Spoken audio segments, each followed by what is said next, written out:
What's up, gang? I dag skal vi måle dyser. Både ampereforbrug, og vi skal se spændingen. Det er de dyser, vi gerne vil måle på den flotte K-motor her. Kom herover. Vi har faktisk allerede sat til her. Vi har taget direkte ned i dysen. I kan se den inde. Vi kan bare stukke den ned. Og en lille amperetank på her. Jeg sætter faktisk ikke så meget af det. Amperetanken på. Og dem nede i begge stikben. Der er ikke så meget, at det forkert der. Så vi vil så gerne lige vise, hvad det er for et billede, vi forventer her.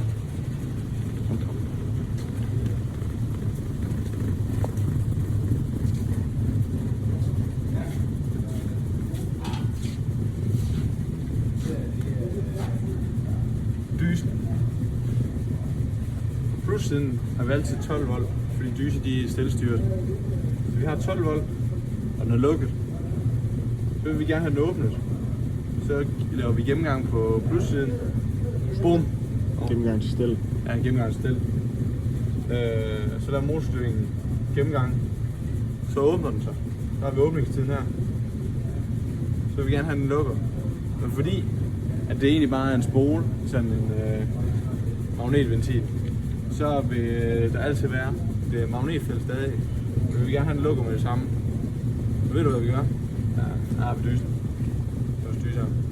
Her har vi 12 volt altid. Og her har vi motorstyringen, der sender godt tegning. Så sender vi bare 12 volt den vej igen. Hvad sker der så med den her? Kan du se med det? Hvad sker der så? Kortslutter. Det er en kortslutter. Kortslut. Bam. Luk et magnetfelt. Bam, så er den lukket igen. Så gør vi det bare en gang til herover. Bliver den så ved med. Hvis jeg vil få lukket det magnetfelt der, så den lukker. Vi skal ikke have den står og drøber. Springer. Så skærebrænder. Vi mærker der ampereforbrug. Starter lige her. Og lige så stille begynder, når den åbner. Det var der vi blev enige om det åbningstiden her. Der har vi bare et ampereforbrug. Så der er forskellige fra bil til bil, men og den lukker om med det samme.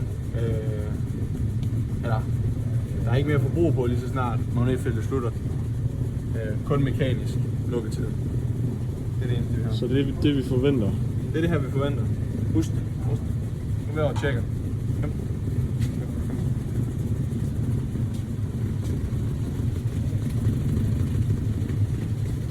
Så big ben i. Amperetank på. Sko på der. Vi har den på her. På volt vil jeg skrue den højt nok op, så den kan 30 amperes tank. Ja, det er vigtigt, at man er klar over, at skobet kan trække den spændingsspids, der kommer, når man kortslutter. Ikke pikoskop. Skal du have en modstand i? Ja, på pikoskop, der kan du risikere at brænde noget af, hvis ikke du har en modstand på. Så kameramænd. Lad os crank den. Den lyder hammergodt, den her. Luk ørerne.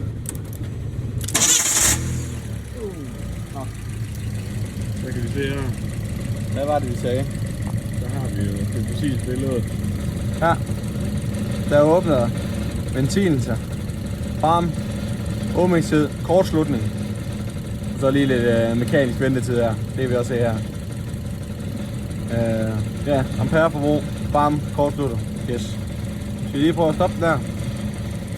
Nu kan vi godt stoppe motoren igen. Jeg har ingen gider at høre på den alligevel. Mekanisk lort.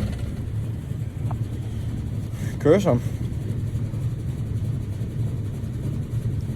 lige på åbningstiden der. Det vil være lige her rundt. Kortslutter. Bum. Åbningstid 2,7 millisekunder. Som nok falder, når den bliver varmere, men så kan vi lige prøve at se på den mekaniske lukketid. Så spændingen den går i 0, eller ampereforbruget går i 0 her. Og så fra at vi prøver at kortslutte det. Hvor længe der går der. Prøver at kortslutte her. 0,2 millisekunder. Det er jo ikke så godt. Men det er jo bare sådan en lille benzinmotor alligevel, så det gør ikke så meget. Med indirekte indsprøjtning. Ja. Men hvis vi nu tager vores kammerat, der står derovre, de har lavet målinger. Så er der mennesker. På for eksempel vores Mercedes herovre, som havde på 0,01. Og vi kan godt se, at det er en del hurtigere. Og selv Fiat Skvat Pandaen derovre, den 500, ikke Panda, 500, den gjorde det også hurtigere. Den her. Så, men det er jo fint, det er en gammel motor.